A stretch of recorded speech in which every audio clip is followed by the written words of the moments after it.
நடப்பாண்டில் வெளிநாடுகளுக்கு சென்று பயிலும் மாணவர்கள் 362 பேருக்கு உதவித் தொகைக்காக 131 கோடி ரூபாய் ஒதுக்கியுள்ளதாக அமைச்சர் வன்னியரசு தெரிவித்திருக்கிறார். சென்னை தலைமைச் செயலகத்தில் ஆணவ படுகொலைகளை தடுப்பது குறித்தான ஆய்வுக் கூட்டத்திற்கு பிறகு செய்தியாளர்களை சந்தித்த அவர், பாட்ஷா கமிட்டி அறிக்கை பெற்றவுடன் ஆணவ படுகொலைக்கு எதிரான சட்டம் இயற்றுவது குறித்து முதல்வர் முடிவு செய்வார் என்றார். இந்த ஆண்டுக்கான ஓவர்சீஸ் ஸ்காலர்ஷிப், அதாவது வெளிநாட்டில் சென்று படிக்கக்கூடிய மாணவர்களுக்கான தமிழ்நாட்டுடைய ஸ்காலர்ஷிப்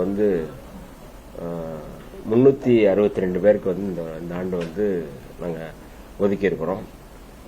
இந்த கவர்மெண்ட் வந்த பிறகு 131 கோடி ரூபாய் இந்த ஸ்காலர்ஷிப்புக்கு மட்டுமே நாங்கள் ஒதுக்கி இருக்கோம்.